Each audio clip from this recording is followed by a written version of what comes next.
In times like these, when the very essence of our economy seems to be undergoing a seismic shift, it's crucial to cut through the jargon and understand the nitty-gritty of what's happening.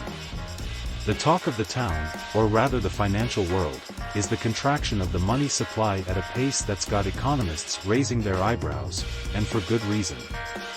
Let's rewind the clock a bit and take a trip down history lane. The last time we witnessed a contraction of the money supply of this magnitude was back in the late 1940s. Yes, you heard it right, around 1948 to 49. That era wasn't exactly a walk in the park economically, it coincided with a nasty recession. And if we zoom out a bit further, the granddaddy of them all, the Great Depression in 1931, was also marked by a similar contraction. So, what does this history lesson tell us? Well, it seems like whenever the money supply takes a nosedive, economic downturns aren't far behind. Now, when we talk about the money supply, we're not referring to the cash you have stuffed in your wallet.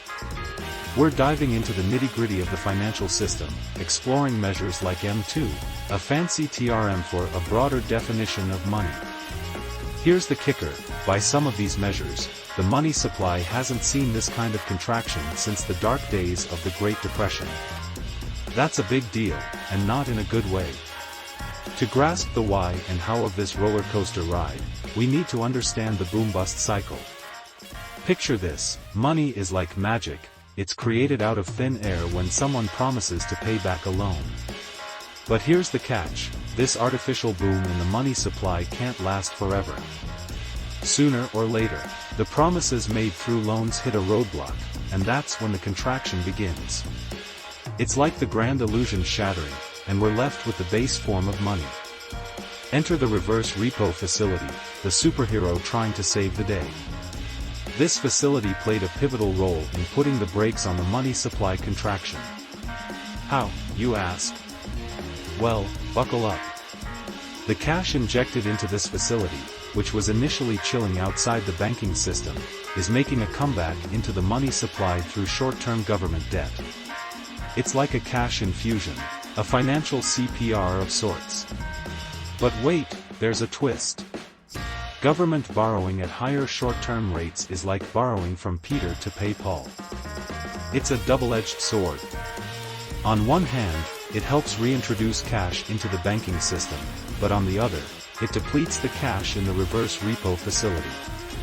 It's a delicate balancing act, and we're walking on a tightrope. Now, here's the plot thickening. Despite the Federal Reserve tightening the screws with quantitative tightening and hiking up interest rates, the money supply decided to play dead after May 2023. It's like we're in uncharted territory, and the relationship between government borrowing and money supply dynamics is becoming murkier than ever. So, what's next? Well, the crystal ball suggests that once the reverse repo facility hits zero, and that's expected around January to March 2024, we might be in for a reality check. No more excess cash reintroduced into the banking system means the potential resumption of the money supply contraction. It's like the calm before the storm. Now, let's wrap our heads around the implications of all this. The conclusion drawn from this intricate dance between money supply and economic health is that history is knocking on our door.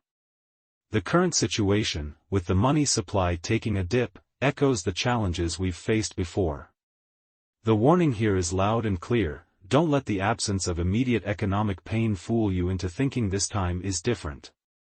History, my friend, is a reliable teacher, and the pages of the past can provide valuable insights into the potential consequences of a shrinking money supply. In essence, what we're witnessing isn't just a blip on the economic radar. It's a signal, a red flag waving in the wind, urging us to pay attention.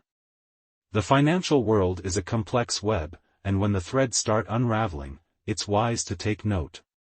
As we navigate these uncharted waters, armed with historical knowledge, we might just find a compass to guide us through the storm.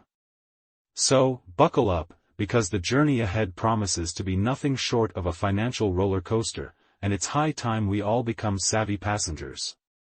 Please consider liking, subscribing, and sharing with friends to support our content.